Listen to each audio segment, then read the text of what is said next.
contient le Pacte mondial des Nations Unies pour des migrations sûres, ordonnées et régulières, adopté à Marrakech par plus de 160 États de la communauté internationale. Le Pacte mondial est l'aboutissement de plus de 18 mois de consultations et de négociations qui ont impliqué des gouvernements, mais aussi la société civile et le secteur privé.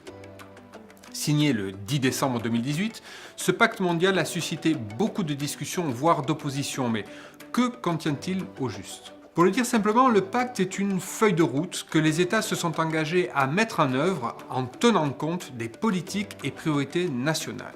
Cette feuille de route ne constitue pas un document qui oblige les États. Comme l'indique le texte, le pacte établit un cadre de coopération juridiquement non contraignant qui respecte la souveraineté des États. Son objectif est d'améliorer la coopération internationale en matière de migration.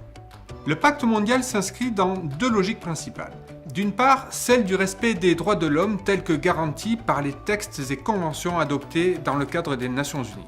D'autre part, le pacte prend acte de la réalité des migrations internationales à l'heure de la mondialisation. Il souligne leur rapport, notamment en termes de prospérité, et indique qu'une meilleure gouvernance des migrations permet d'optimiser ses effets positifs.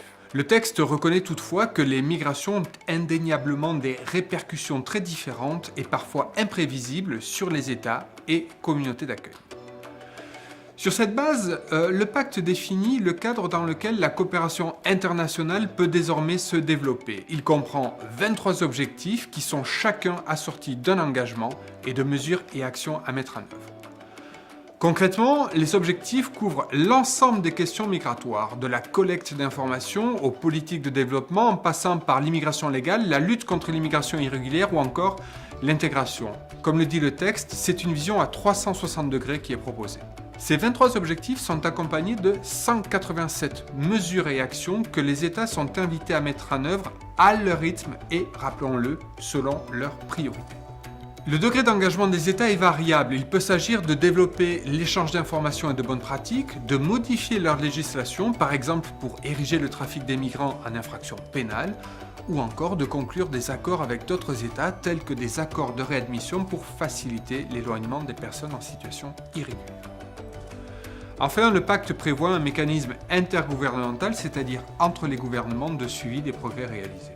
En définitive, le pacte mondial pour des migrations sûres, ordonnées et régulières fixe un cadre dans lequel la coopération internationale peut s'inscrire, à condition toutefois que les États en aient la volonté politique.